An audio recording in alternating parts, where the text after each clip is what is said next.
La verdad, sí. Tengo unas ideas. Ay, dos, tres. Está todo pintarrajeado el metro aquí. Cierran su micro, porfa.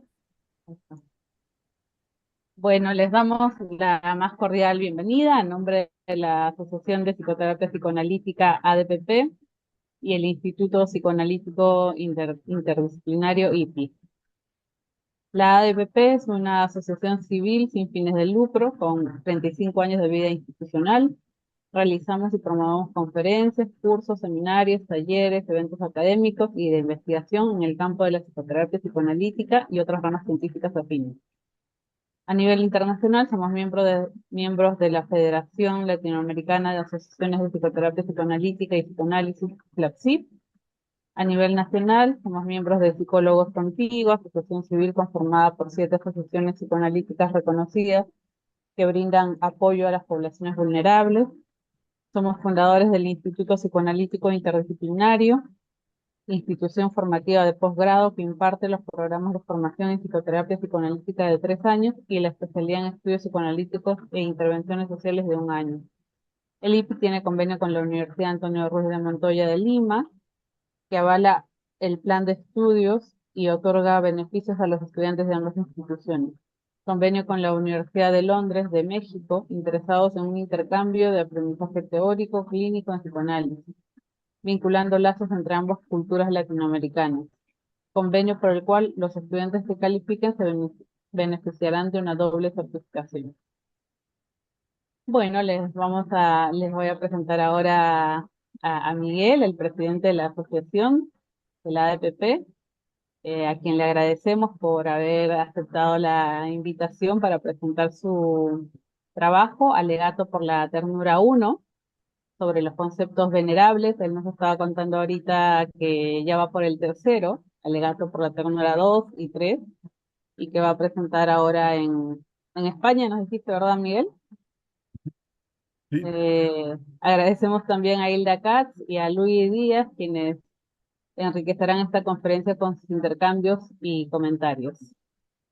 Miguel es el presidente de la asociación, es licenciado en Psicología Clínica de la Universidad Inca Garcilaso La Vega, es psicoterapeuta psicoanalítico, psicólogo perinatal, egresado de la maestría en estudios teóricos de psicoanálisis de la Pontificia Universidad Católica del Perú, es consultor de psicología perinatal del Servicio de Neonatología del Hospital Nacional Docente Madre Niño San Bartolomé, miembro de la Comisión de Psicología Perinatal del Colegio de Psicólogos del Perú, presidente de la Asociación de Psicoterapia Psicoanalítica, profesor y coordinador de la cátedra del Instituto Psicoanalítico Interdisciplinario, miembro de la Asociación Internacional de Psicoanálisis y Psicoterapia Relacional IARC, miembro de la Red Internacional Sandor Ferenczi y autor de artículos para libros y revistas, el último, La forma originaria de la vida en Ferenczi y sus repercusiones en la relación analítica. Por su parte, Hilda es licenciada en Psicología por la Universidad de Buenos Aires, doctora en Psicología por la USAL, APA, miembro titular en función didacta de la Asociación Psicoanalítica Argentina y de la Federación Psicoanalítica de América Latina, FEPAL, y de la Asociación Psicoanalítica Internacional, IPA. Ex coordinadora del Departamento de Niños y Adolescentes de la Asociación Psicoanalítica Argentina, guionista y codirectora del cortometraje Mi Película Candela, realizadora de 3 videos sobre el juego del garabato Winnicott junto con sus colaboradores Solana Camps y Manuel Flores, directora de laboratorios de investigación del doctorado y la maestría de la Universidad de El Salvador, coordinadora de espacios y capítulos de investigación para la Asociación Psicoanalítica Argentina, profesora titular invitada de varias universidades y de seminarios de la Asociación Psicoanalítica Argentina. Tiene una serie de más de 10 libros publicados sobre la pandemia y pospandemia junto con sus colaboradores y libros sobre sus investigaciones sobre el tatuaje como marcas simbolizantes, así como numerosas publicaciones psicoanalíticas en el país y en el exterior. Artista plástica y escritora. Luigi es magíster en intervención clínica psicoanalítica por la Pontificia Universidad Católica del Perú, diplomado en pensamiento y praxis del pensamiento de Donald Winnicott por la Universidad Diego Portales de Chile, licenciado en psicología clínica por la Pontificia Universidad Católica del Perú, y miembro de la Asociación de Psicoterapia Psicoanalítica. Bueno, sin más preámbulos, los dejamos con Miguel. Muchas gracias, Liz. Muchas gracias a la asociación que me permite compartir con ustedes estas ideas que andan rondando por mi cabeza. Este trabajo fue el que presenté en el Congreso el año pasado, pero ha cambiado de nombre. En el Congreso se llamó Alegato por la Ternura y ahora se llama Alegato por la Ternura uno sobre los conceptos venerables. Porque en el momento que estaba preparando esto para compartirlo con ustedes, y ya desde antes, desde Hilda, cuando presentamos un trabajo, estuvimos en una mesa juntos en diciembre de la promoción que salía de IPI, ¿no? Ahí hablé sobre la función materna, así que me surgió la idea de hacer un alegato por la ternura 2 sobre la función materna en psicoanálisis.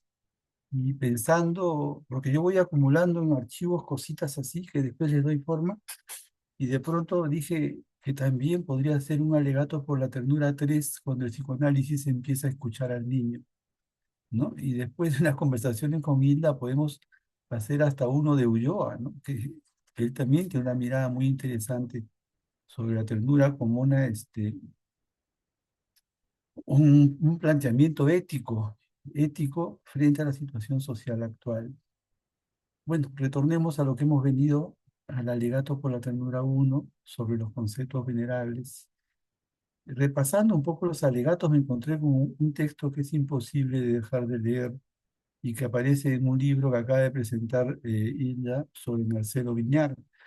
Marcelo Viñar hace un alegato muy interesante que se llama Alegato por la humanidad del enemigo. ¿No? Alegato por la humanidad del enemigo. En esta temporada o época binarista en el cual al enemigo se le deshumaniza, en el cual el enemigo deja de ser persona y pasa a ser alguien a ser aniquilado o alguien a ser tachado, descalificado, este alegato de Marcelo tiene un lugar preponderante. Algo de Cortázar para empezar el trabajo de su poema El Bolero. Dice así: siempre fuiste mi espejo, quiero decir que para verme tenía que mirarte. Comenzaré abordando 3 relatos clínicos de mi experiencia psicoanalítica en el trabajo con recién nacidos en la unidad de cuidados intensivos de un hospital del sector público Madre-Niño Materno-Infantil de Lima. Son intervenciones psicoanalíticas a la manera de Winnicott, o quizá también podría leerse como pensamientos clínicos psicoanalíticos, eh, apoyándonos un poquito en Green, aludiendo al encuadre interno, a, a ese encuadre que cargamos y llevamos a diferentes sitios, que nos permite acceder al psicoanálisis en diferentes lugares, además del consultorio. Eh, Pasemos a la primera intervención. En el marco de una intervención, una madre me pregunta: doctor, ¿Juan se da cuenta cuando estoy con él? Juan es un bebé prematuro de 33 semanas, 1 kilo 100 gramos, con 2 meses en la incubadora.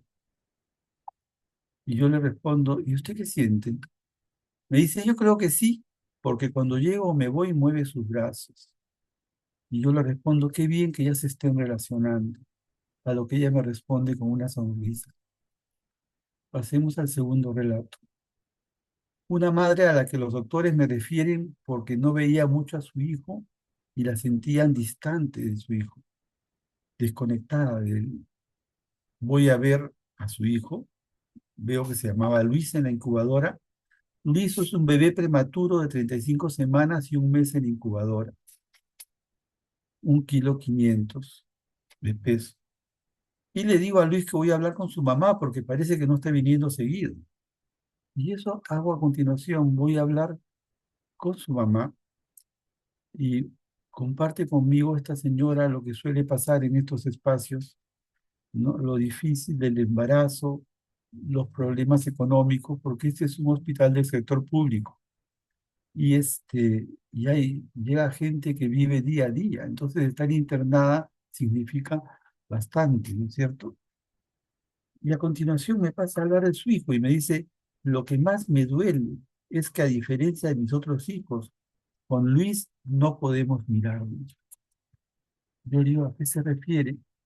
y alude a un encuentro de miradas que podía establecer con sus anteriores hijos de pequeños, desde que nacían, cuando eran bebé. Mientras me comentaba,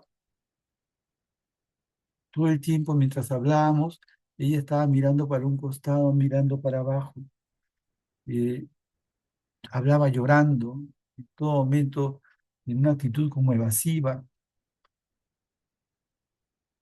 No nos mirábamos. Yo rescato su pena y le digo cómo me conmueve lo difícil de la situación de no poder encontrarse en la mirada con su hijo. Y valoro su deseo de contactarse con Luis. Luego de esto, entramos en un silencio, ¿no? En un silencio en el marco de una sala de un hospital con 6 camas, pero que sí hay un silencio, esos silencios llenos de cosas. Y de pronto yo interrumpo el silencio y le digo que quizá Luis también lo esté intentando comunicarse con ella a su manera, con lo que puede. Termina la relación, iba a decir, termina la intervención. Luis también lo está intentando a su manera, le dije. Regreso a donde Luis y le comparto lo que estaba pasando a su madre y lo que sentía ella. Hablo con los doctores acerca de por qué estaba distante. No era una madre desconectada, era una madre que quería conectarse, estaba sumamente angustiada, sufriendo, porque sentía que no se podía encontrar con Luis. Para que cambien, les dije que tenían que cambiar su actitud de ser más acogedores con ella, de no reprocharla, sino acogerla. Cuando voy a ver a Luis a la siguiente semana, veo que la mamá había vestido la computadora. Vestir la computadora en el idioma de la UCI es adornar la computadora, ¿no? Y en la UCI, yo vi en la computadora de Luis, había un juguete, estampitas, dibujos. A veces hay estos masking tape pegados con mensajes de los hermanos que le mandan: oye, hermanito, te estamos esperando, cosas por eso. Eso se llama vestir una computadora, en el lenguaje de la UCI neonatal. Entonces digo a Luis que su incubadora está muy bonita y veo que hay bastantes saludos para él. Voy a buscar a la mamá y la mamá la encuentro con una sonrisa. Me dice que está acompañando a Luis más seguido y esta vez mientras hablamos, de pronto me di cuenta que nos estábamos mirando, estábamos intercambiando miradas, empezando a cruzar miradas, a poder encontrarnos nosotros tal vez como ella estaba pudiendo encontrarse con Luis. Vamos a pasar al tercer relato. En una visita por la UCI, me dicen que ha llegado un recién nacido prematuro que no paraba de llorar. Apenas nació anoche y se lo llevaron por dificultades respiratorias severas hacia la UCI. Él está en una incubadora. La madre no pudo verlo, ni él estar con una madre. Me consultan qué se puede hacer, porque no para de llorar. Y eso, por un lado, complica sus problemas respiratorios. Y yo pensaba, por otro lado, moviliza al equipo, porque a mí también me estaba movilizando escuchar a este bebito llorar y llorar, llorar mientras yo estaba atendiendo a otros bebés en la UCI. Porque si no se calma, ellos, me dicen los doctores, se verían en la necesidad de sedarlo o dormirlo. Converso con su madre al costado de la cama, lo que Matelín llama un psicoanálisis un psicoanálisis de trinchera. Matelín es una psicoanalista francesa que trabaja con niños prematuros. Le llama un trabajo de trinchera porque nosotros trabajamos al costado de la cama, en los pasadizos, en el lactario, donde se pueda.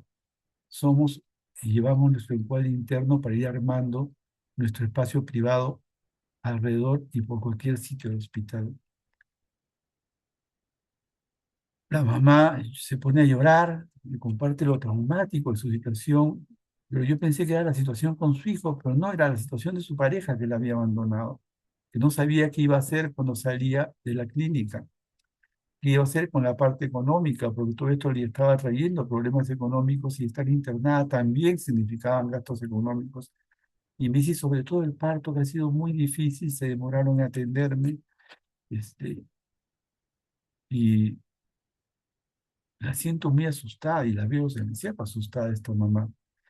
Y estas experiencias, cuando uno las vive como que se va cargando con ellas, ¿no? Como que me pasaba pesos, pesos que yo sentía que iba asumiendo encima mío. Y termina diciéndome que además no conocía a su hijo. Yo le comento que su hijo estaba en la UCI y que estaba llorando mucho, quizá porque la estaba extrañando, y que si me da alguna prenda de ella para acercársela a su hijo, quizá podría reconocerla y calmarse. Hablo con los doctores de regreso, llevándole la prenda al bebé, y le digo que su madre lo extraña y que estaba triste de no conocerlo, pues todavía no podía ir por tema de salud, eso se lo digo al bebé, y que le mandaba esta prenda. La cara de duda y extrañeza de las enfermeras y los doctores era bastante clara. Me decía, vamos a meter eso ahí. Sí, le digo, porque es parte de la ropa de la mamá. Y con cierta duda y extrañeza se la colocan en la incubadora a algún costado. Y mientras yo estaba trabajando con otro bebé, dije, por supuesto que le dije al bebé, esto es parte de tu mamá que te ha mandado, ¿no? Y a los minutos este bebé se calma. Se me ocurre sacarle una foto, ya calmado, y se la llevo a la madre. Ella se emociona y llora desconsoladamente. Y llora, y llora, y llora, y llora. Y quizás para calmarla le digo que le comparto que su bebé se calmó con su ropa. Es decir, ya estás pudiendo hacer algo por tu bebé, aún estando en este sitio. Le explico por qué su hijo estaba así con las vías, ¿no?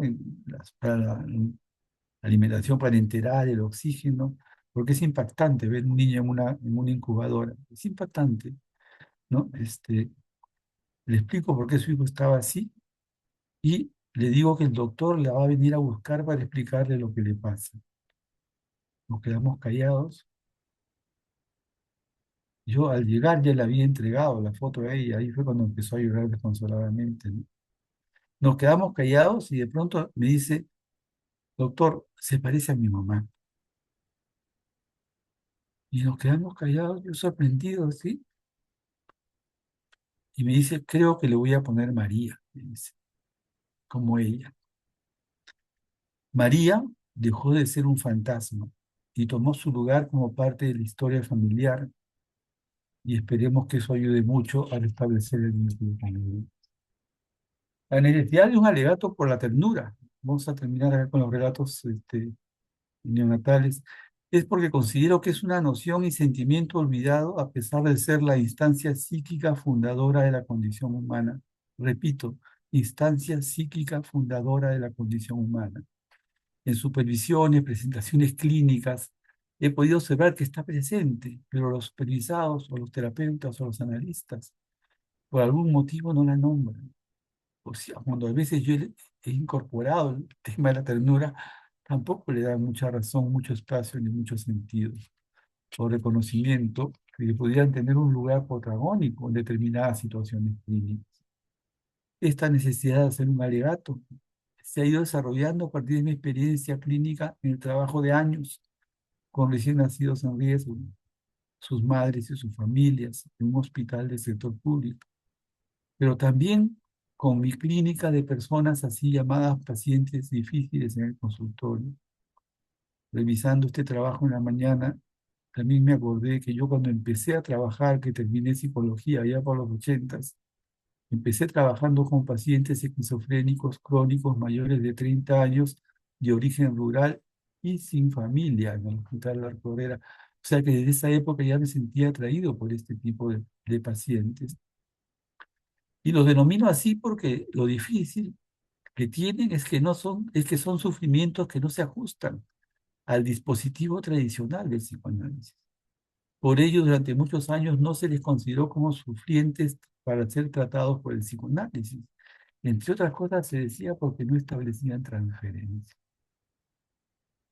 Veamos un episodio que refleja lo comentado con un paciente así llamado difícil. Está en una sesión por Zoom con Pedro, a quien veo una vez por semana. Cuando empiezo a percibir que la cara de Pedro comienza a descomponerse, comienza a deformarse, comienza a asustarme, comienzo a sentir, ¿y ahora qué hago? Porque era alguien que se estaba, no sé si rompiendo, desmoronando o qué cosa frente a mí a través de una computadora, hasta que de pronto reviente en un llanto inconsolable. Me quedo impactado. Para ser sincero, el llanto me acomodaba más que los gestos que tenía antes. Me quedo impactado y sorprendido, y con todo lo que se añade por ser una sesión por Zoom. Al tiempo le digo si algo que hemos estado hablando le ha podido generar esa gran pena o algún miedo, y me responde rápidamente que no. Nos quedamos en silencio y algo calmado al cabo de unos segundos, minutos o quién sabe qué, cuando él me dice, es que hace un momento me dijo que había estado pensando en mí durante la semana. Yo todavía me quedo sorprendido porque no recordaba en qué momento le había dicho eso. Y después recordé que lo había dicho como una de esas cosas que uno pone antes de una intervención. Mire, estuve pensando en la semana y no me acuerdo qué intervención fue, pero fue una cosa así. Yo estaba, mire, la semana estuve pensando en el tema que hablamos en la siguiente sesión, ese tipo de intervenciones, ¿no? Eh, pero seguía sin entender qué pasaba. Qué cosa habrá pasado, ¿no es cierto? ¿Qué cara habré tenido que de pronto Pedro acude a mi ayuda? Porque eso sentí que Pedro acudió a mi auxilio y me comenta, no me imaginé que usted pensaba en mí durante la semana, muchas gracias. Al despedirse por primera vez me dice que me quería mucho, ¿no? A partir de la clínica con recién nacidos en riesgos me di cuenta de tres cosas. La primera es que estaba trabajando en el momento que se está constituyendo la subjetividad del recién nacido, con toda la trascendencia y la importancia que eso tiene. La segunda, tema presente en casi todas las intervenciones, la dificultad y temor de las madres para poder desplegar ternura con sus hijos. La tercera es que esta dificultad está muy relacionada, entre otras, tanto como el no poder brindar cuidados a su hijo, es decir, no poder desplegar holding, handling o la experiencia del being de Winnicott que estamos estudiando últimamente, o la reverie de being, añadido a la incertidumbre de la supervivencia de sus bebés. Todo ello me recuerda a un libro de un italiano, Viciello, muy interesante al respecto, que se llama El hijo de las máquinas, pero que voy a dejar esa parte porque, para que me dé tiempo para hablar otras cosas. En la clínica con personas con sufrimientos difíciles, me di cuenta de algo en la línea de esa madre que no podía encontrarse en la mirada de su hijo. Lo duro de estas experiencias es porque nos sentimos desarmados frente a ellas, porque no responden a los dispositivos tipos de palabra.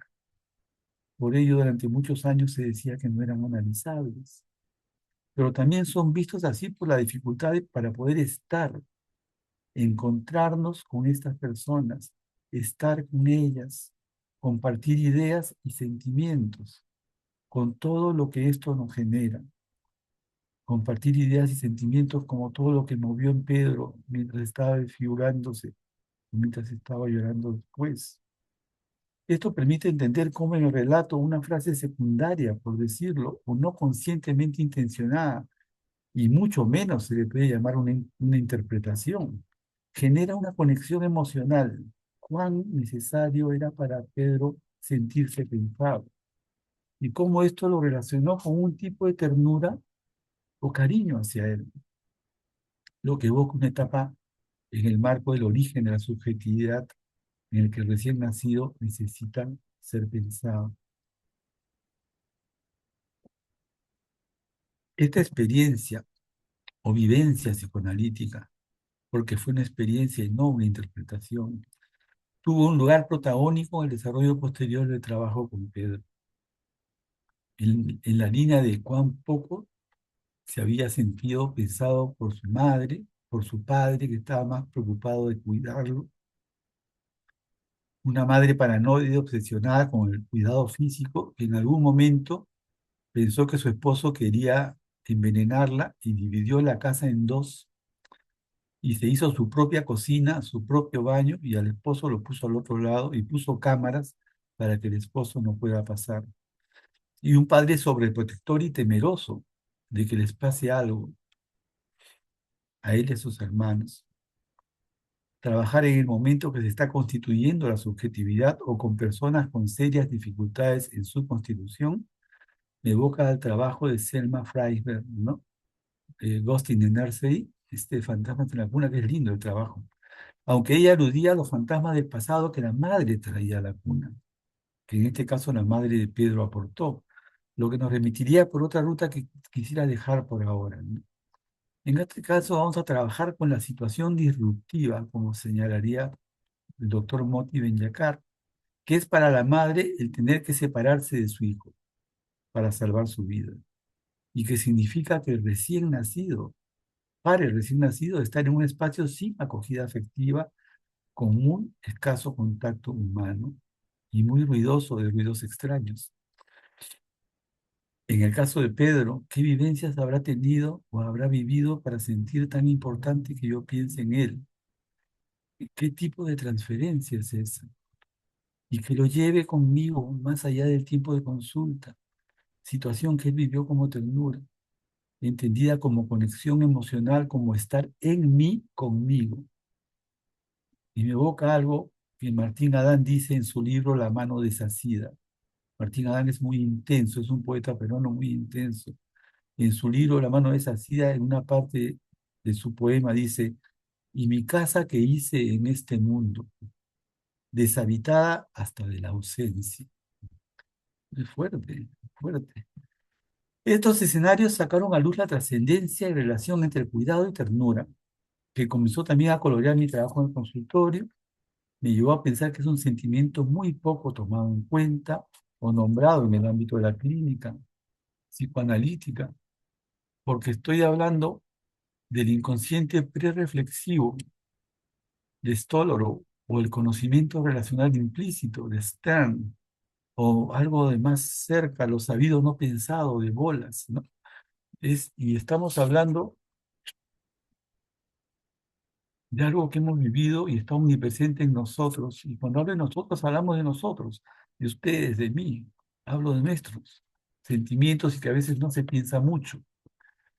Y es la base de cómo aprendemos a sentir, a desarrollar el tan necesario y fundante yo siento que tú sientes lo que yo siento, a cómo regulamos nuestras emociones, que existe la posibilidad de calmarnos, tan presente en nuestros momentos de angustia, cómo necesitamos que nos las nombren, cómo nos relacionamos con el mundo o sentimos o ascribimos que el mundo se relaciona con nosotros, que nuestra vida pueda sentirse plena o vacía, términos que prefiero a feliz, infeliz, bueno o malo, placentero o displacentero.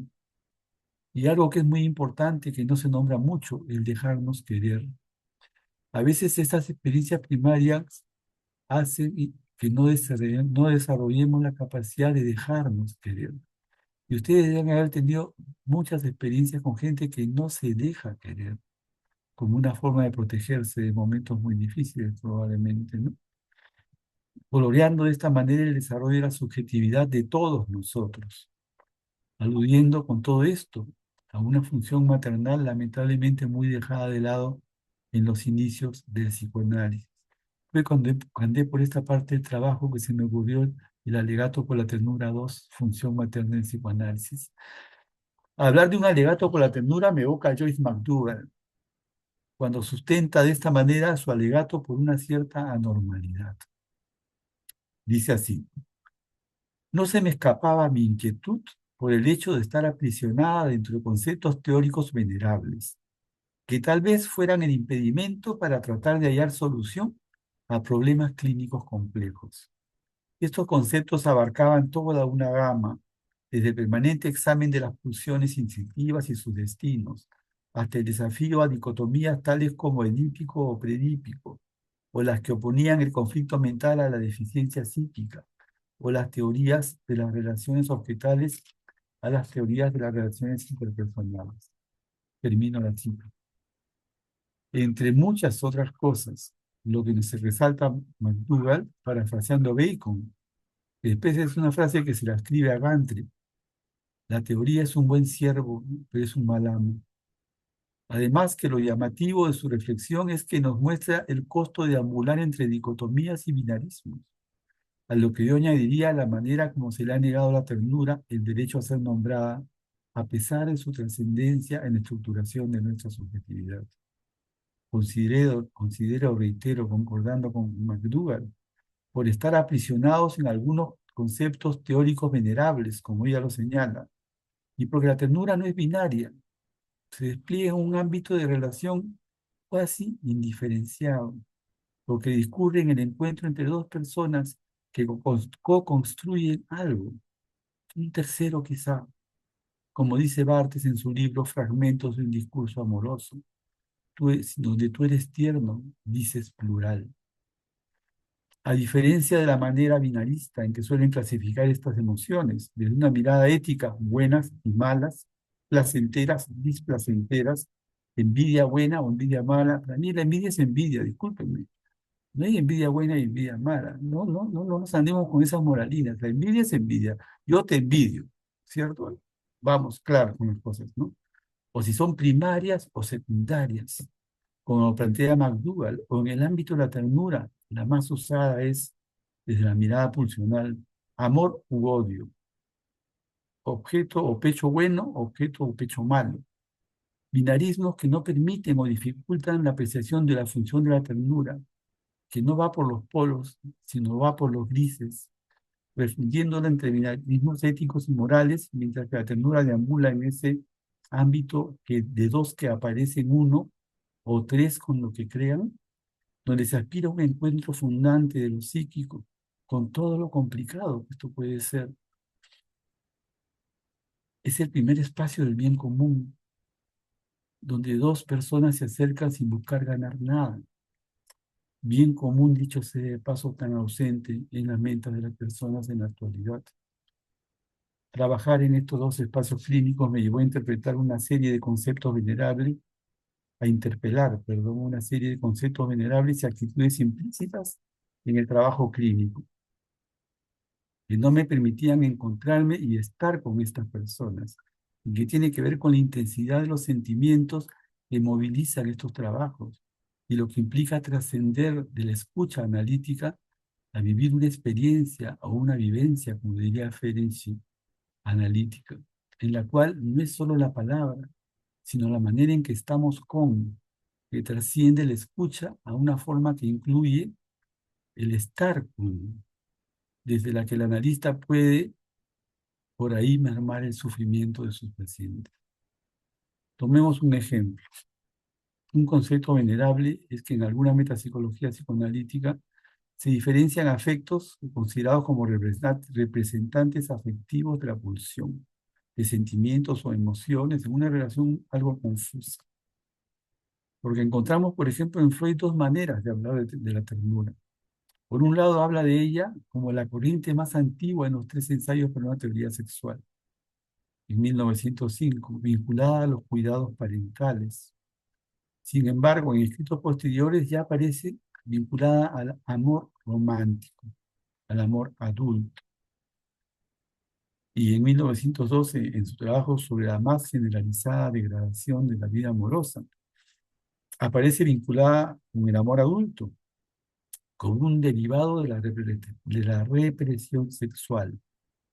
Hoy describe cómo los hombres suelen producirse una escisión entre la corriente tierna, los afectos cariñosos derivados de la infancia, y la corriente sensual, el deseo físico. Esta separación provoca que muchas veces no puedan funcionar ambos sentimientos en una pareja. Lamentablemente no hace un paralelo sobre qué pasa en la mujer en estos momentos, ¿no? Y es en la psicología de las masas y análisis del yo, 1921, donde Freud plantea que el enamoramiento maduro surge de la confluencia entre el amor sensual y la corriente de ternura. Define la ternura como una pulsión sexual erótica inhibida en su meta y señala que por ella se puede medir el grado real de enamoramiento frente al simple deseo. Ello ha derivado a que se haga un concepto venerable, el que cada vez que hablamos de afectos tengan que ser tramitados de alguna manera desde lo pulsional. En el caso de la ternura, tendríamos que pensar qué parte del recién nacido o el infante reprime su corriente sexual para convertirla en ternura. ¿Cómo es que ésta se transforma en un sentimiento? Estamos yéndonos hasta 1895, hasta el proyecto, donde Freud plantea una neurona de cualidad, ¿no? No de una cantidad.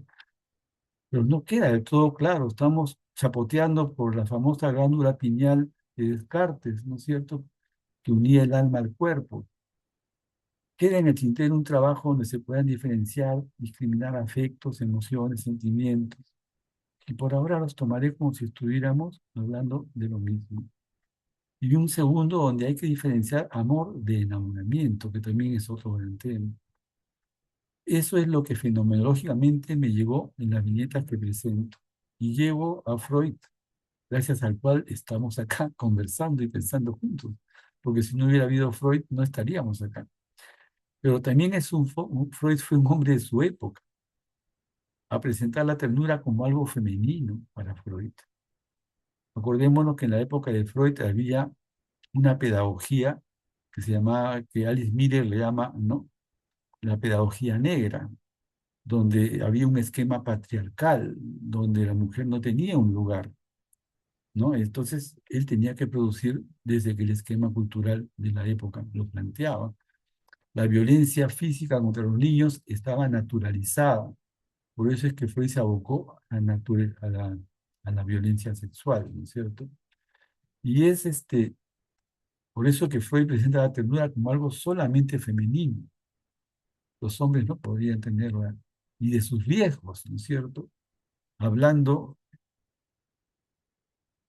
por ejemplo, de exceso de ternura y sus repercusiones en el desarrollo del hombre o la mujer. Otro trabajo pendiente es el que se entendía en esa época o entendió Freud por ternura.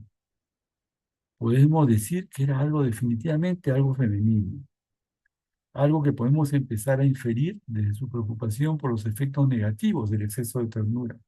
Por ejemplo, él dice, un exceso de ternura en el hombre lo puede feminizar y un exceso de ternura en la mujer la puede hacer, le puede dificultar que cumpla los deberes maritales, ¿no es cierto?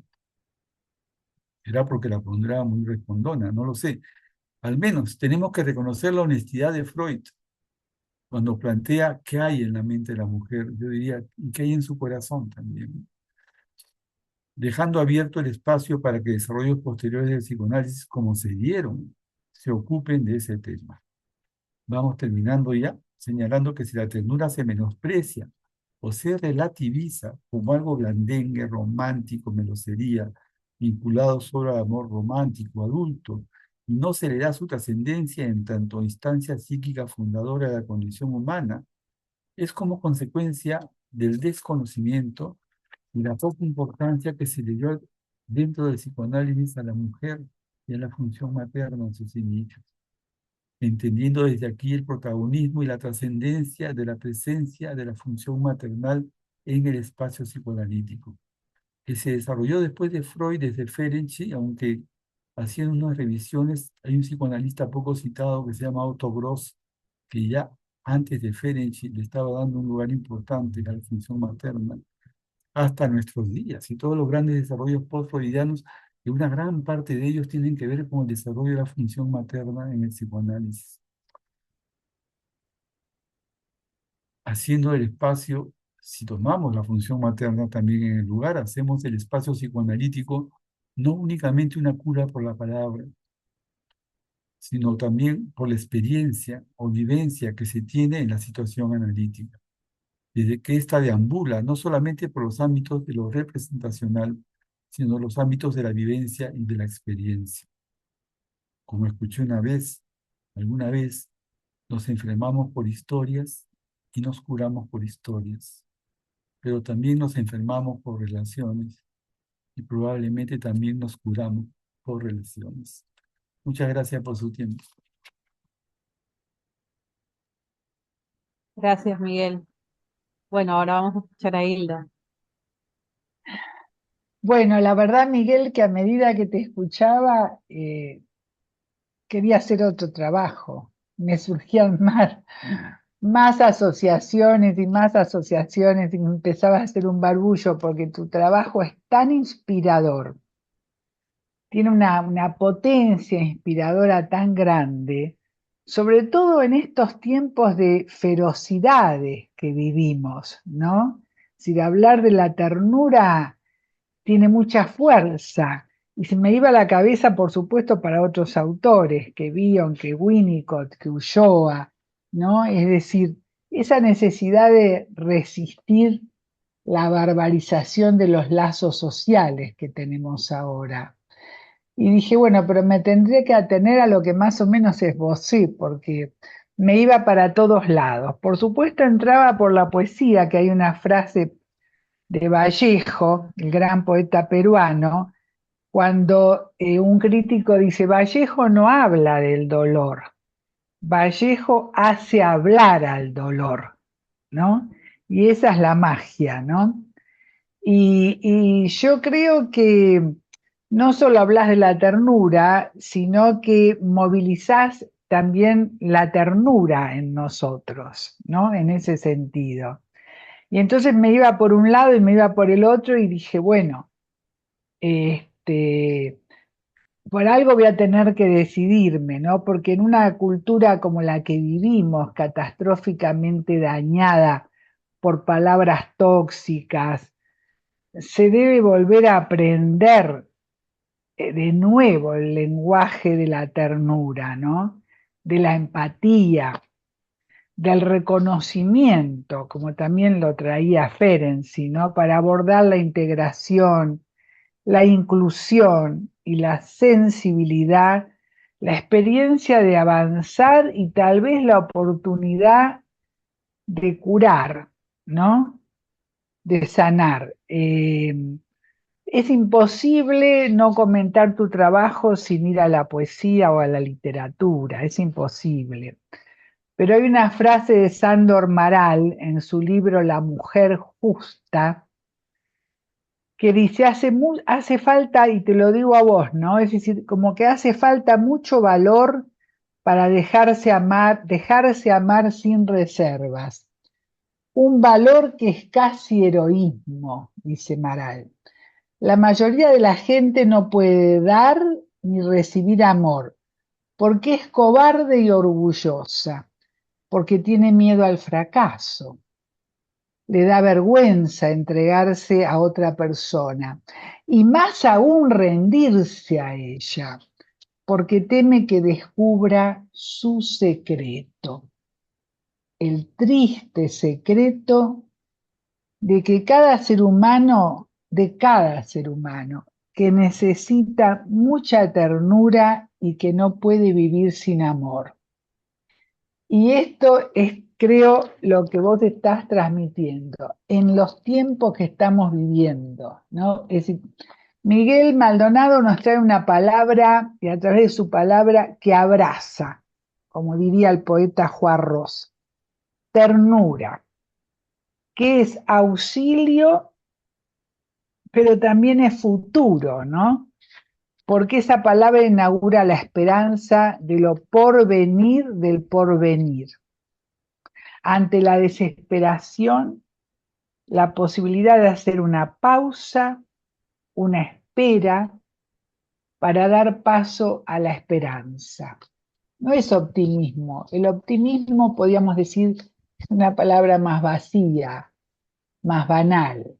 La esperanza viene de la desesperación, viene de la espera, viene de la pausa, viene de poder mirar al otro y encontrarse en el otro.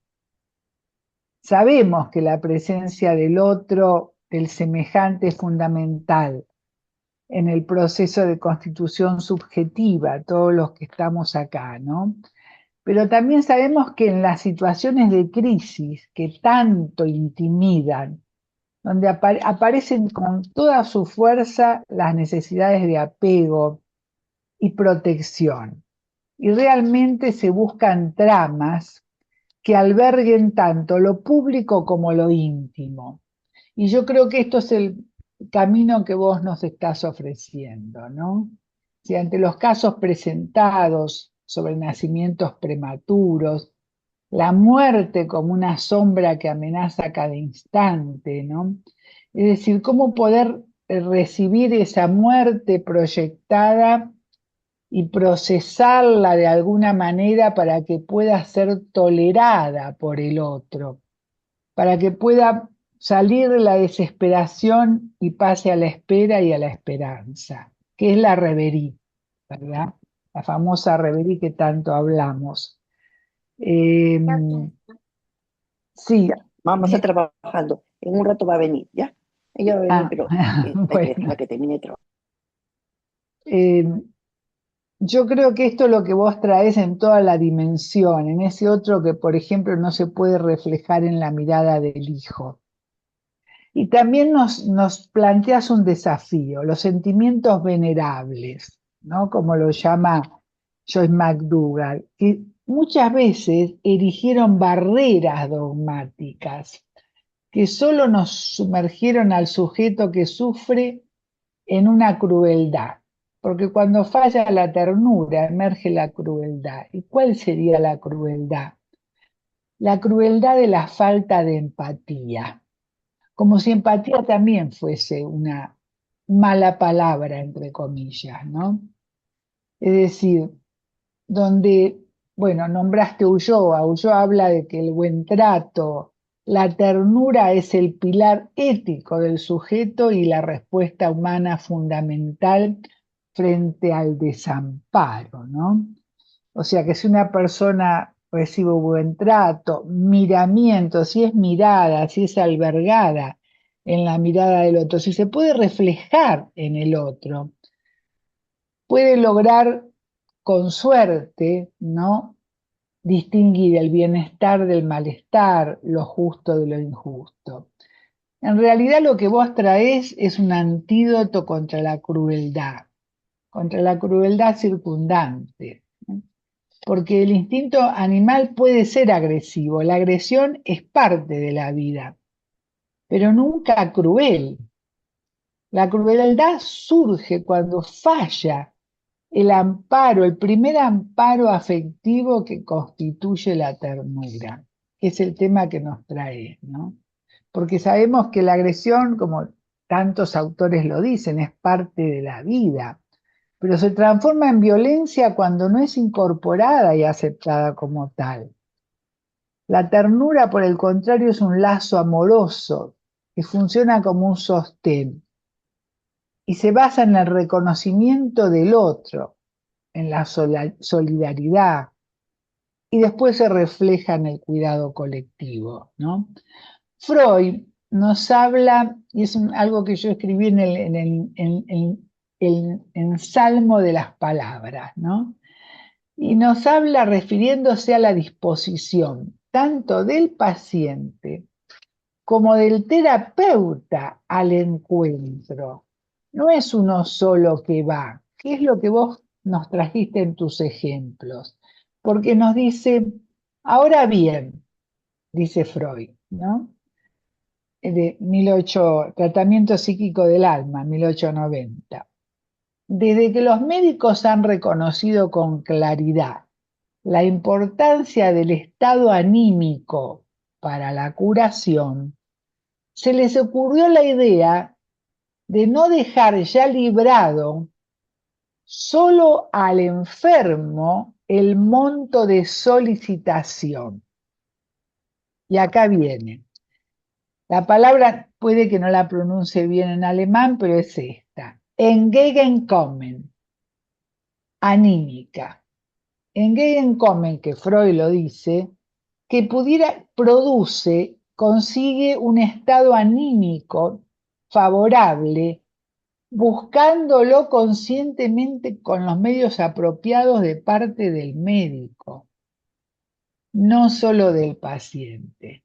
Entonces dice, de este empeño nace el moderno tratamiento anímico, famoso tratamiento anímico del alma que habla en 1890, ¿no? Es decir, quiero remarcar que la palabra Entgegenkommen puede interpretarse como reciprocidad, que está a través de todos tus ejemplos, como venir al encuentro de, e incluidos en ellas puede destacarse los movimientos que hace el médico para acercarse al paciente, su disponibilidad, que inaugura lo que Freud denomina tratamiento psíquico del alma. O sea que realmente me resonó todo esto que vos traes, porque en esos conceptos venerables, hablar del movimiento del médico hacia al paciente, del terapeuta hacia el otro, de la solicitación, del Entgegenkommen, era como algo que busqué mucho para ver cómo era la traducción exacta, ¿no? Y realmente en tu quehacer vas desplegando una narrativa específica e irrepetible en ese Entgegenkommen, tanto la posibilidad de construir imágenes y transformarlas en una narración, en el encuentro con el dolor, hacer hablar al dolor.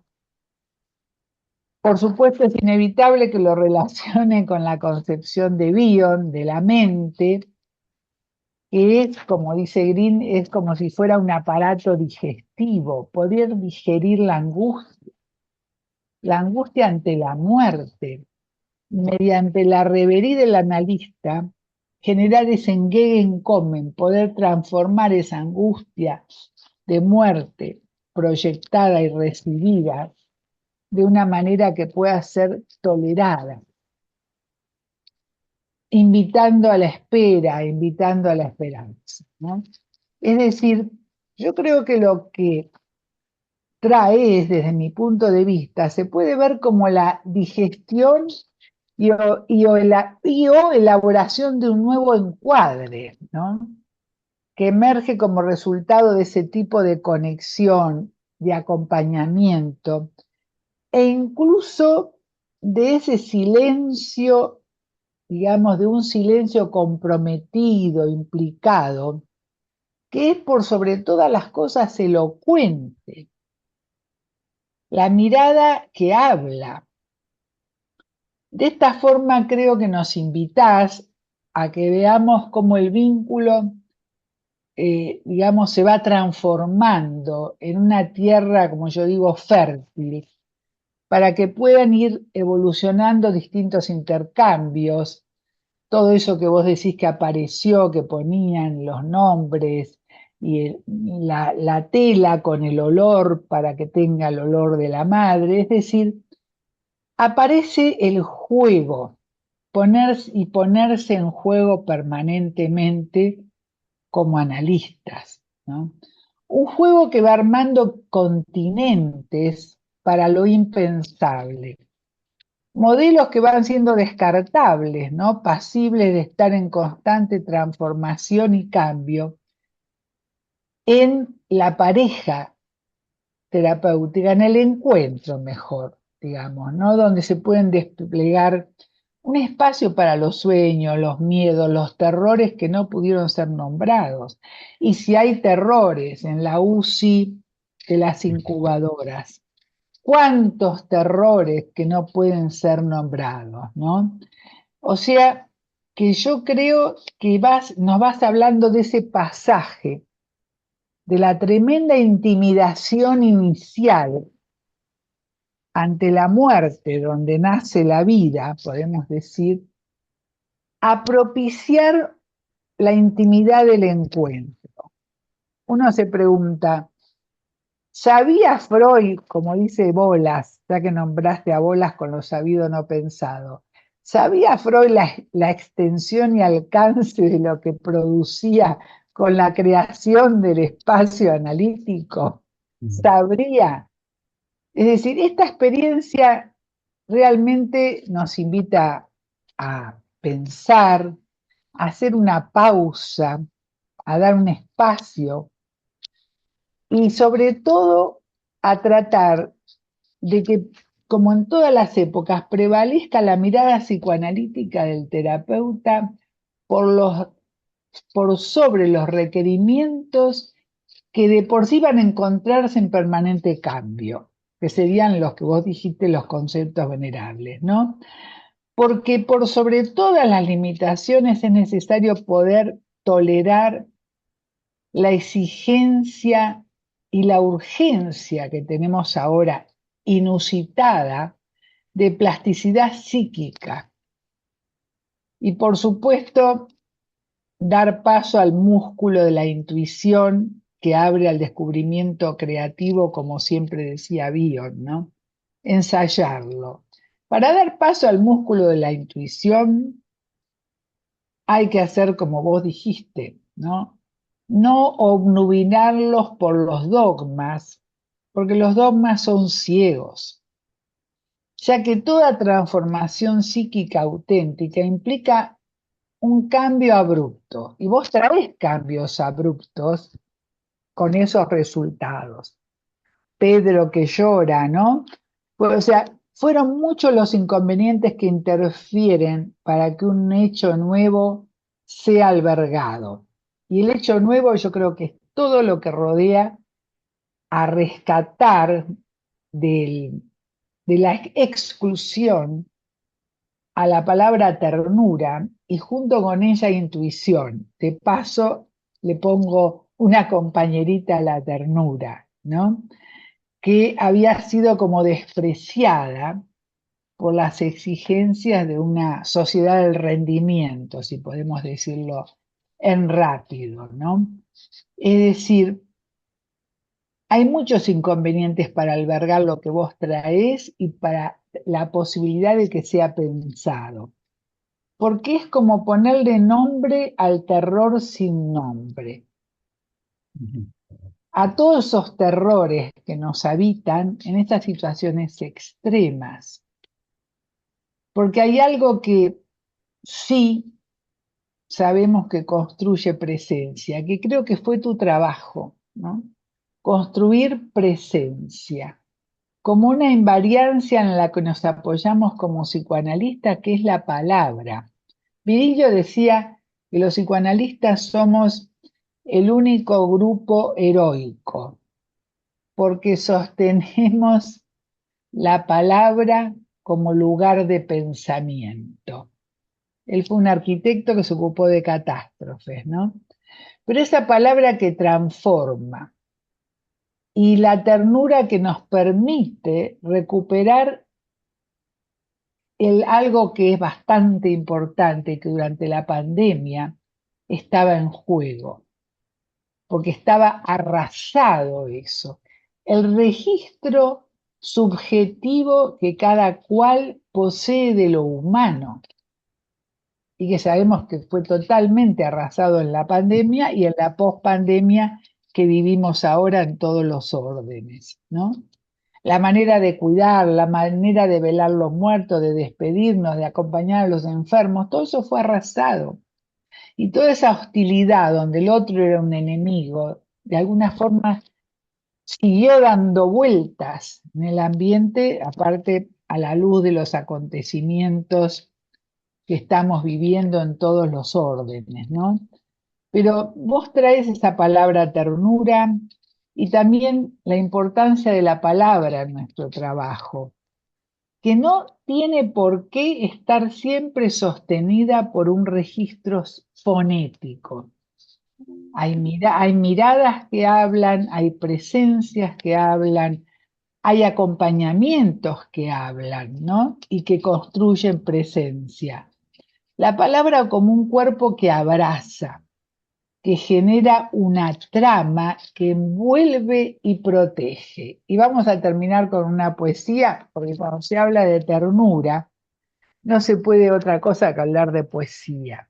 Y piensen que la primer poesía, dicen en el mundo, fue la poesía de una madre que le escribió a su bebé. O sea, que algo de esto está, algo de lo inefable que transmite la ternura está presente. Y Juarros nos dice, el oficio de la palabra es un acto de amor, crear presencia. La palabra, ese cuerpo hacia todo. La palabra, esos ojos abiertos. Así que muchísimas gracias. Por supuesto, había muchísimo más para decir, pero creo que nos tenemos que escuchar entre todos y te agradezco mucho esta oportunidad y el honor de comentar este trabajo. Gracias, Hilda. Gracias. Bueno, vamos a escuchar a Luis ahora. Hola con todos. A ver, voy a empezar contando que al leer el trabajo de Miguel, luego de ya haberlo escuchado en el Congreso de FLAPSIP, me evocó una época en la que tuve, así como él, la posibilidad de trabajar en un hospital público de Lima, en el pabellón de mamás adolescentes. Y podía un poco trabajar el vínculo de estas madres adolescentes con sus recién nacidos. No era UCI, pero sí pensaba con esta ternura con la que Miguel le habla a los recién nacidos. Recién nacidos que nos podemos imaginar, además con las vías, distintos aparatos que inevitablemente, como diría Winnicott, interrumpen su continuidad de ser. Y claro, y viene Miguel con una voz cálida y los trata como sujetos. Me acuerdo que eso es una de las cosas que cuando yo trabajé en este hospital público me costaba inicialmente hacer en mi época de practicante de psicología. Se me hacía extraño hablarle a un recién nacido, ¿no? De hecho, una de las cosas que pensaba de esta ponencia es que en verdad, de por sí el psicoanálisis tiene poca acogida en hospitales públicos. Y qué decir de hospitales de maternidad. Y qué enriquecedora experiencia esta. Además, porque bien sabemos que muchos autores psicoanalíticos sostienen que podríamos cambiar la palabra por ternura, ¿no? Pero así como esta relación altamente afectiva, llena de ternura, estructura la psique de los bebés, pasa también en el consultorio. Pero quiero traer cómo Miguel comenta que para él la experiencia en UCI con esta mamá y con estos bebés, inevitablemente era una experiencia movilizante. Quiero traer esto porque creo que Miguel no nos habla de cualquier ternura, no nos habla de una ternura que uno siente cuando ve un cachorrito en la calle y dice, ¡ay, qué lindo! No, creo que Miguel nos está hablando de una ternura que va más allá de eso, una ternura un poco justamente estructurante, una ternura que va a seguir diciendo, ¡ay, qué lindo! Pese a que el perro ladre y quiera mordernos, ¿no? Una ternura, como decía Winnicott, que tiene que sobrevivir al odio.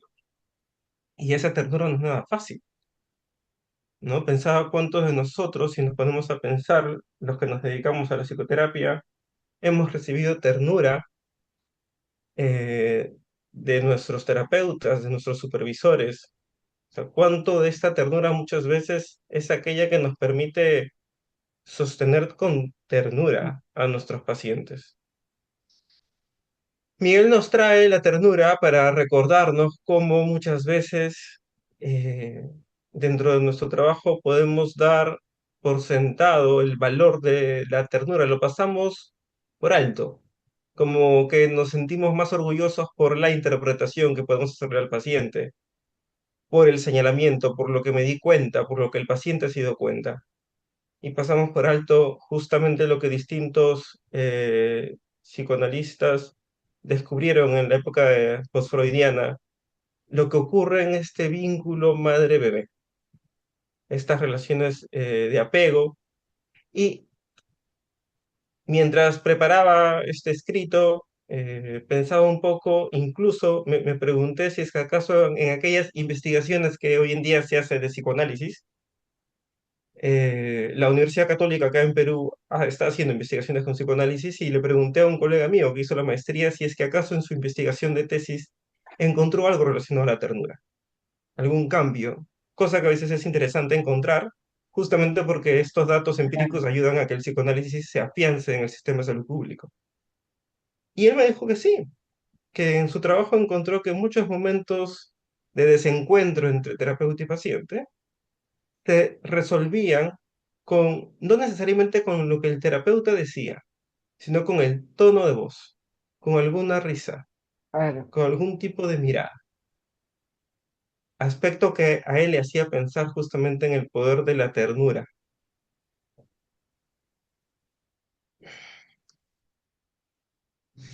Quiero rescatar, hace rato Miguel comentaba también acerca, traía este autor Winnicott, de hablar de holding y handling, y quería rescatar la diferencia que hay entre holding y handling.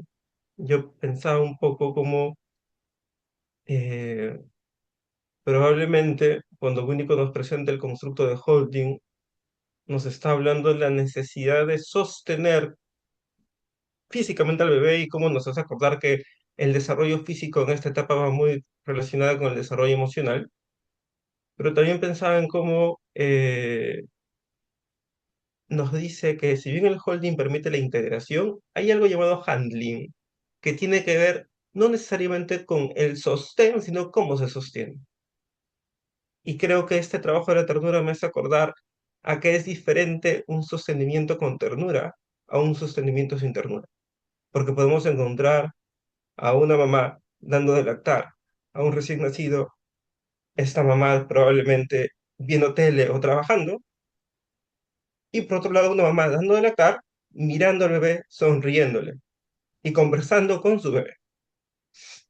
Y como esta función de handling, según Winnicott, brinda al bebé toda esta manera en la que el bebé incluso se va a relacionar con su propio cuerpo.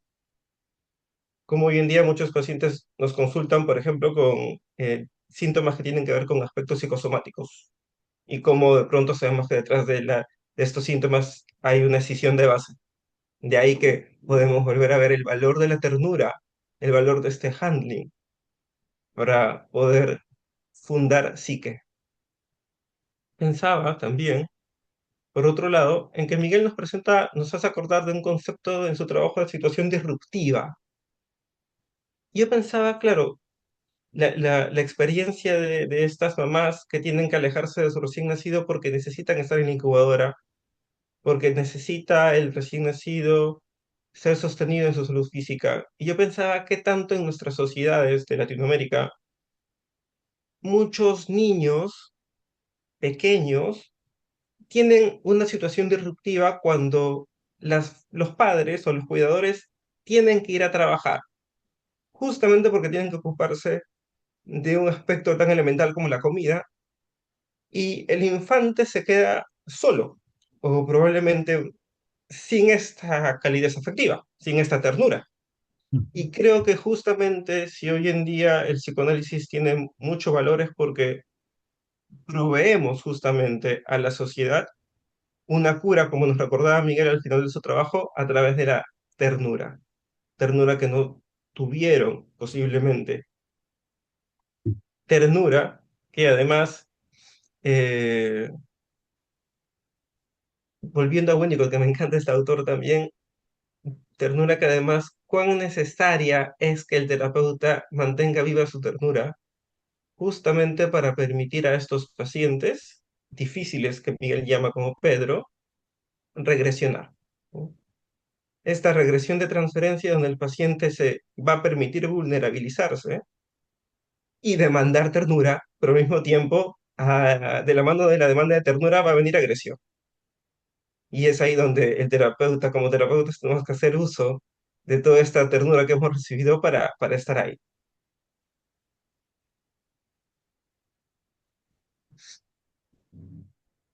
Pensaba, ya estoy acabando, pensaba también justamente en cómo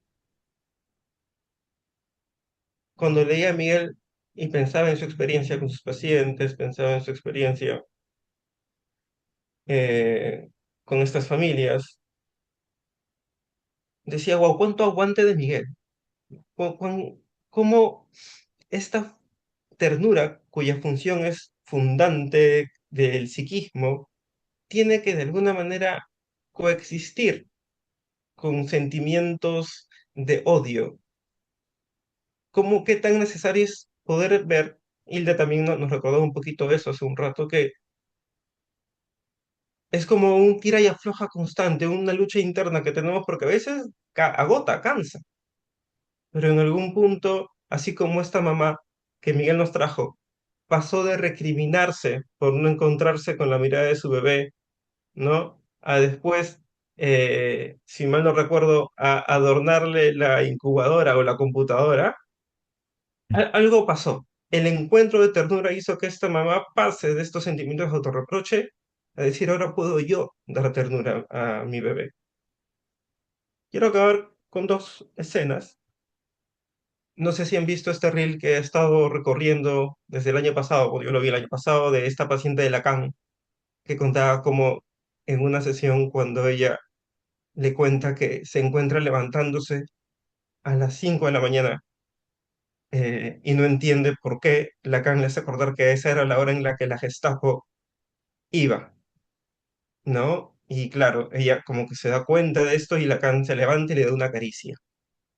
Pensaba también cómo la ternura que nos trae Miguel nos hace pensar en cómo como terapeutas psicoanalíticos en algún punto es necesario desempolvarnos y dejarnos envolver por esta ternura. Y a veces, pues, con estos pacientes difíciles, ya de por sí Miguel nos trae que el psicoanálisis clásico no vale, a veces no ayuda, y a veces nos hemos visto en situaciones que uno no haría con pacientes neuróticos. Situaciones que son movidas justamente, en muchos de los casos, por esta ternura. Finalmente, para acabar, mientras te leía Miguel, pensé en el Principito, cuando el Principito llora porque le cuenta al aviador que se ha dado cuenta que su rosa es muy frágil y puede morirse en cualquier momento con un ventarrón fuerte, ¿no?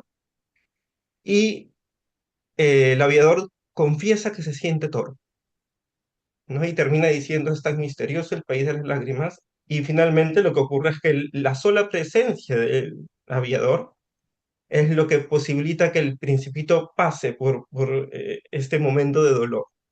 Creo que me hizo pensar en eso porque creo que es esa ternura que no pasa necesariamente por el contenido de lo que se dice, sino por la presencia, por el modo en que se dice, lo que posibilita que podamos llevar el psicoanálisis a pacientes que no sean neuróticos. Creo que es esencial. Hasta acá me quedo. Gracias, gracias, Rui. Gracias, Luis. Bueno, ahora Excelente. nos está quedando poco tiempo para comentarios y preguntas, pero igualmente quisiéramos escucharlos.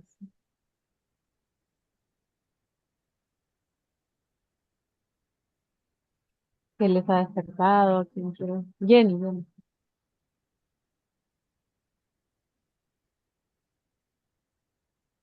Tu micrófono, Jenny, está apagado. Disculpen. Es- Bueno, es felicitarlos a los con tres, el micrófono apagado. especialmente a Miguel, a Hilda, que, ¿no? que han presentado también sus trabajos, y a Luigi, ¿no es cierto?, con toda la experiencia que también nos trajo ¿no? de cuando él estaba trabajando en el hospital, que me parece que también en una persona joven que recién está comenzando debe haber sido también bien movilizante. Lo que les quería decir, lo que les quería comentar, que me hizo recordar a Hilda, es que hablando de los poetas, ¿no? De que cuando uno habla de ternura te lleva también, ¿no? a la poesía, y que Juan Gelman decía que la ternura es una forma de la valentía porque implica arriesgarse a cuidar en un mundo donde es más fácil romper. ¿Mm? Y con esto nada más, no quiero quitar más tiempo porque sé que estamos con el horario. Gracias. Gracias, Jenny. ¿Me Gracias, permites? Jenny. Sí, Sí, doctor claro, Perales. Alberto. Excelente conferencia, realmente muy, muy, muy interesante. Quería preguntar lo siguiente. efectivamente el desarrollo del ser humano va por una vía física, biológica, y por otro lado por una vía moral y de sentimientos. Desde que esto se va aprendiendo, particularmente con el vínculo de la madre y la familia, o de todo ser humano que se acerque con esta disposición, quería preguntar si han habido algunos intentos de educar en ternura a algunos jóvenes más pequeños. En las escuelas se está viendo mucha agresividad, falta de control, y lo que falta es justamente reconocer al otro con ternura. O sea, la sociedad enseña mucho la violencia, pero no enseña ternura, ¿no? Ujú. Quería preguntar si había algún intento de proyecto en ese sentido, en el psicoanálisis. Gracias, doctor Perales. Desde mi lugar, no sé si alguien por acá estará trabajando en algo vinculado a eso. Lamentablemente, ya a mi edad y con lo que puedo cargar mi cuerpo, ya he hecho lo que he tenido que hacer, pero no niego que pueden haber otras personas y ojalá que se pueda abrir un espacio donde se pueda discutir este tema y abrir trochas como las que usted está planteando, que me parecen fantásticas, ¿no? Y lo que sí he podido percibir cuando he intentado conversar con gente joven es que están muy pegados a femenino, mariconería, Mm, tontera, mm, y por lo que he podido apreciar en algunas relaciones en el consultorio de pacientes, la ternura no está muy presente en las relaciones de mm. pareja, ¿no?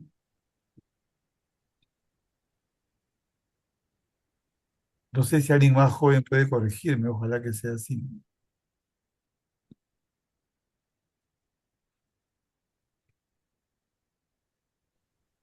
Yo quería agradecer porque no sabía que había este encuentro y Adriana Pardo, que está acá, le agradezco por su ternura más bien de haberme mandado el link.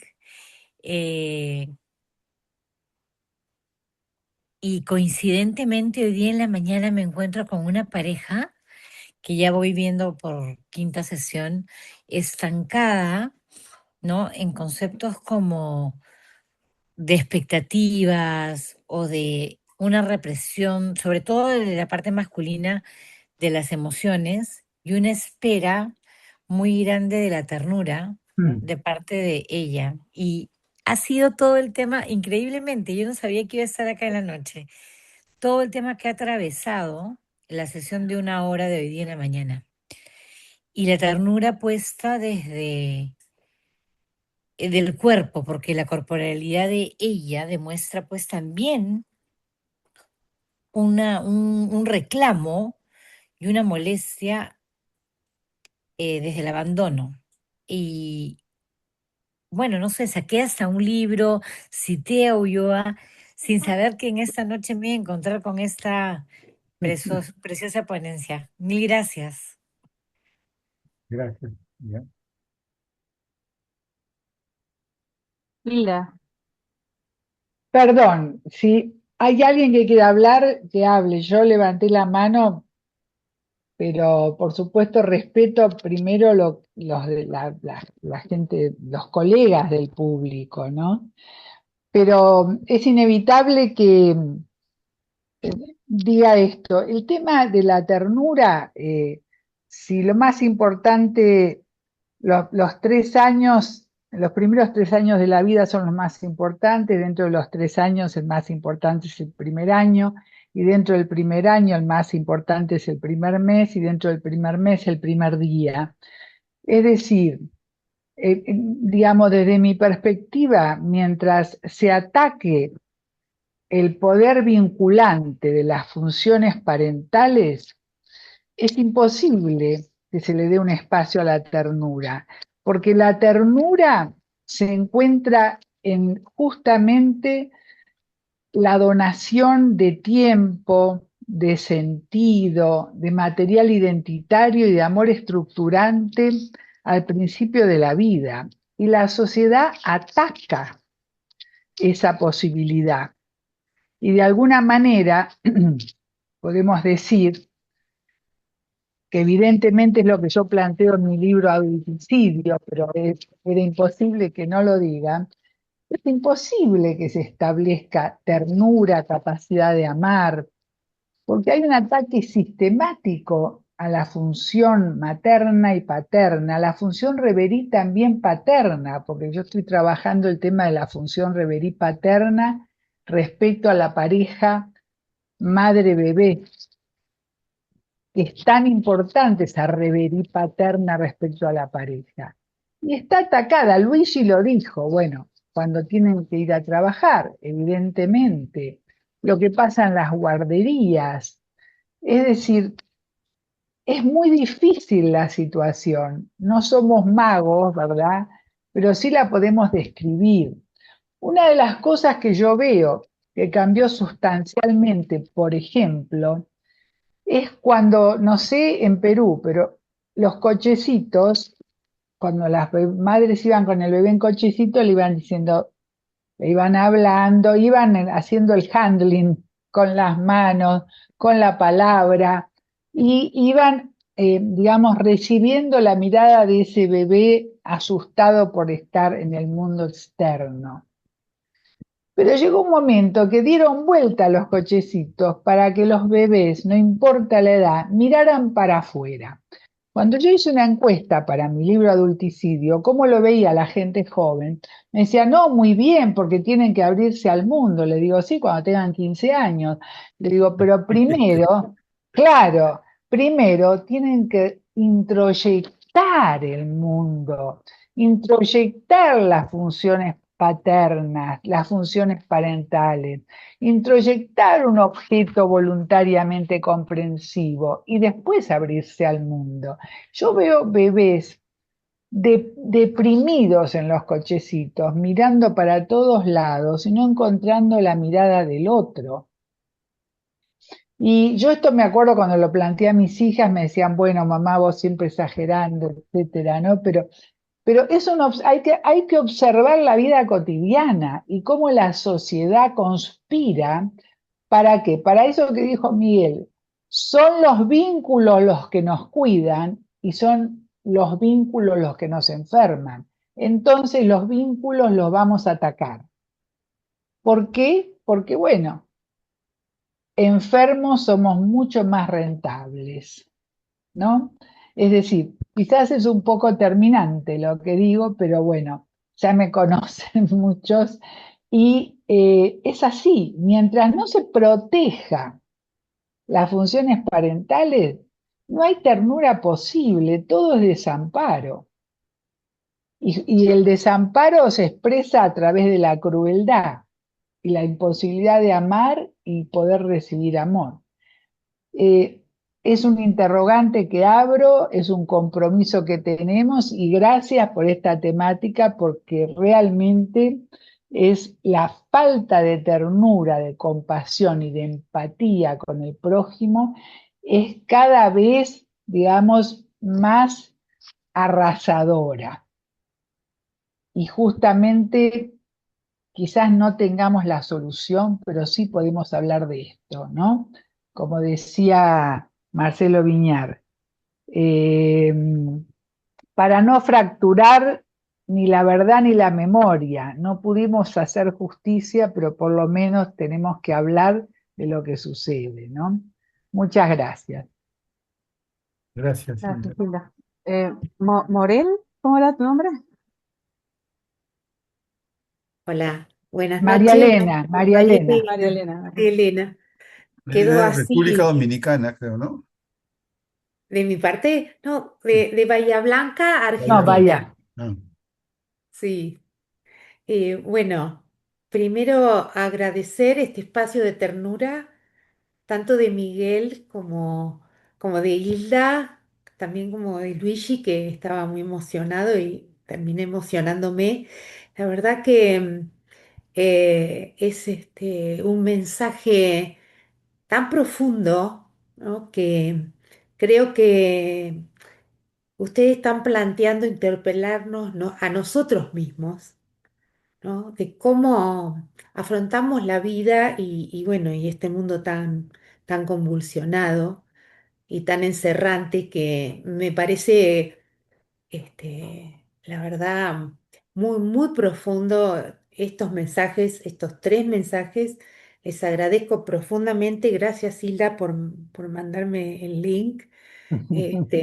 Y bueno, solamente agradecer y me convocó mucho a pensar, así que em, me han puesto así como un cartel que ilumina, de poder seguir trabajando profundamente en mí y en la teoría psicoanalítica que tanto amamos, este lineamiento. Gracias, muchas gracias. Muchas gracias. Gracias, María Elena. Iván, Bueno, primero agradecer a Miguel. Realmente ha sido una conferencia, igual a Hilde y a Luigi, un momento que hace falta en medio de todo lo que se siente en estos tiempos, tanto en nuestro país como en el mundo, ¿no?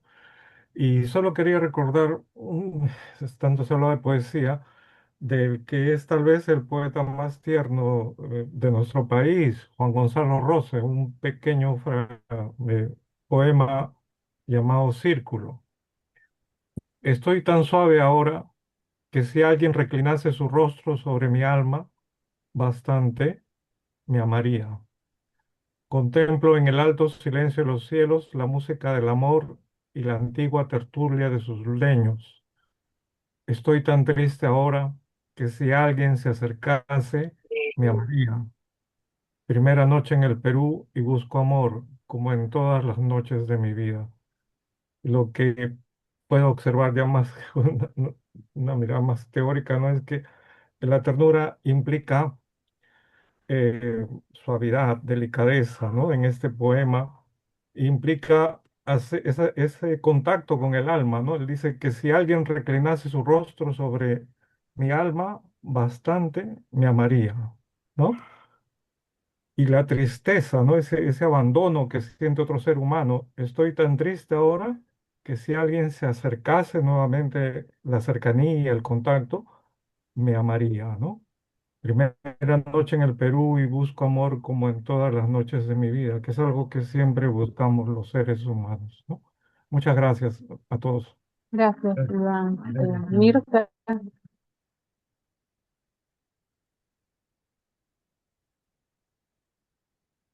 Está con el micrófono apagado, Mirta.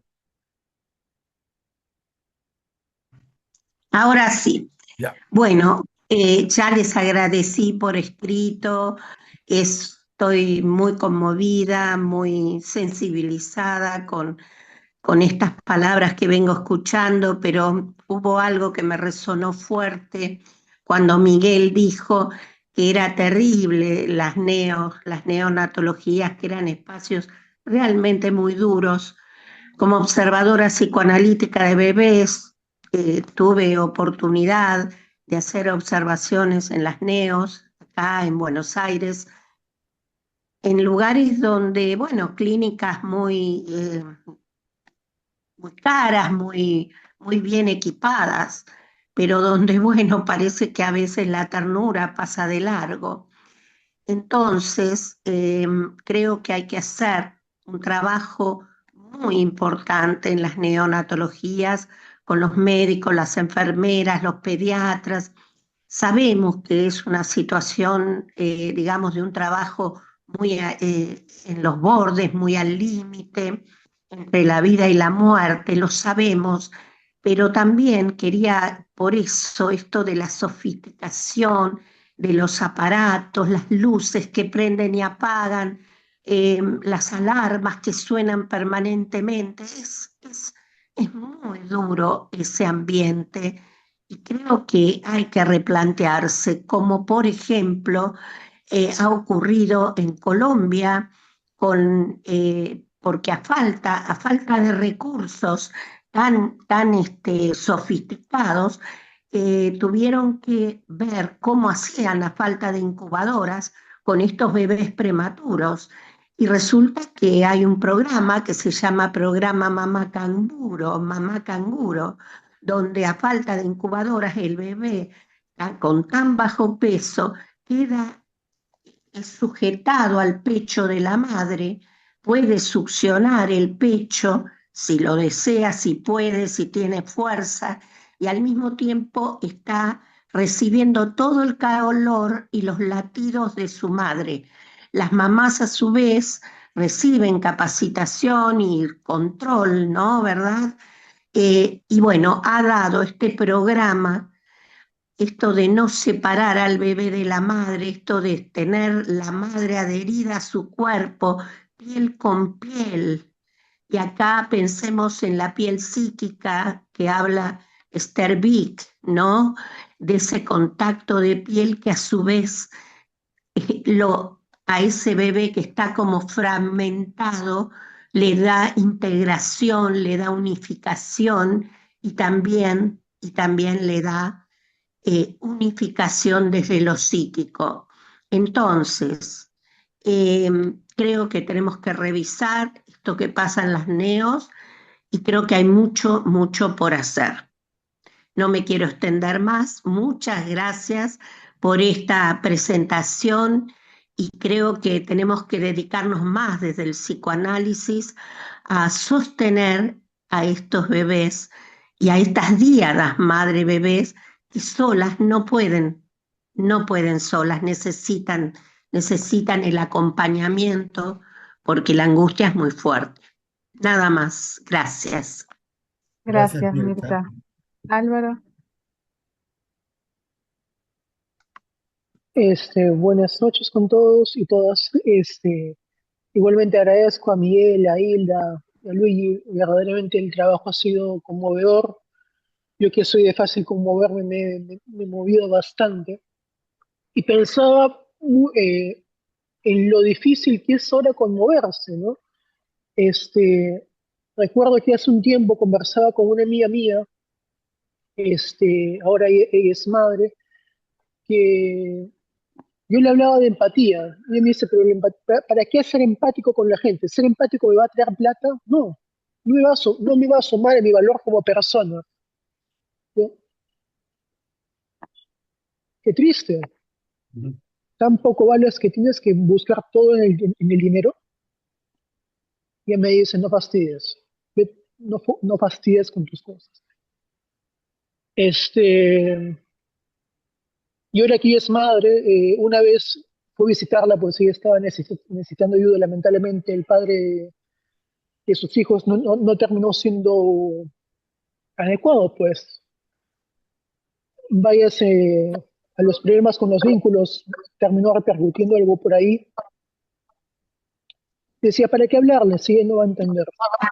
Yo pensaba, pucha, qué pobreza está yendo en este mundo en cuanto a los vínculos. O sea, tanto es la capitalización del valor de todo, que hasta el valor, o sea, hasta la empatía y la ternura se han vuelto capitalizables, no generan un capital, un dinero, pierden valor o pierden sustancia en cuanto a hacernos humanos. Eso me preocupa bastante, verdaderamente. Y no sé qué se puede hacer al respecto, pues todo es tan duro ahora, duro en todo Ujú. el sentido de la palabra. Gracias, Álvaro. Para empezar, seguirnos preocupando. No dejemos de preocuparnos. Creo que eso es lo más importante por ahora y veamos en qué podemos hacer. Tampoco esperemos grandes cambios. Si cada uno hace lo que puede dentro del espacio en que está, vamos a ir haciendo cosas, porque eso de esperar el gran cambio y mientras tanto no a mover un solo dedo, ¿no? Es una cosa, es una ilusión, vana quimera, como dice el Vaz, ¿no? Bueno, Bueno, creo que podemos ir cerrando, estamos ya bastante tarde. Les agradecemos a todos, muy rico encuentro, muy rico intercambio. La semana que viene vamos a tener un intercambio a propósito de la ternura también, el maestro como sostén del reconocimiento, un trabajo de Isaac Herrera, y van a empezar el curso de Ferenczi también, ¿no, Miguel? ¿Quieres contarlo? sí. no sé. Bueno, vamos a empezar un curso de conferencia el 26, viernes 26, me parece, de, Mm. de junio, ¿no? Sí. Con Uriel García. Uriel, sí, con Uriel, ¿no? Ya les haremos llegar las notas, ¿sí? Ujú. Buenas Bueno, un noches. gusto. Buenas noches. Muchas gracias por su Un paciencia. aplauso, un aplauso. Bravo, bravo. Gracias. Desmutearse y un aplauso. Besos, Gracias. hermoso, hermoso Bravo. escucharlos. Gracias. Un Cariño, placer. María Muchas Elena. gracias. Gracias. Cariño, Chao, María Adiós. Elena. Un Buenas gusto verte. noches. chao, Gracias. gracias, Noches, gracias. gracias por todo, por Noches. toda. Buenas noches. Chao. Chao, Chao, chao. chao. Gracias, gracias, Chao, chao. gracias, Gracias por la invitación. Gracias. gracias. Gracias, Grita. Chao, María Gracias, nos Elena. Gracias, Chao, vemos. Hilda. felicitaciones. Mirta, Gracias a ustedes. Gracias. Un nos beso. Chao. vemos. Buenas Chao, noches. chao. Chao. Gracias. Gracias. Hasta pronto. Hasta Gracias. pronto. Gracias.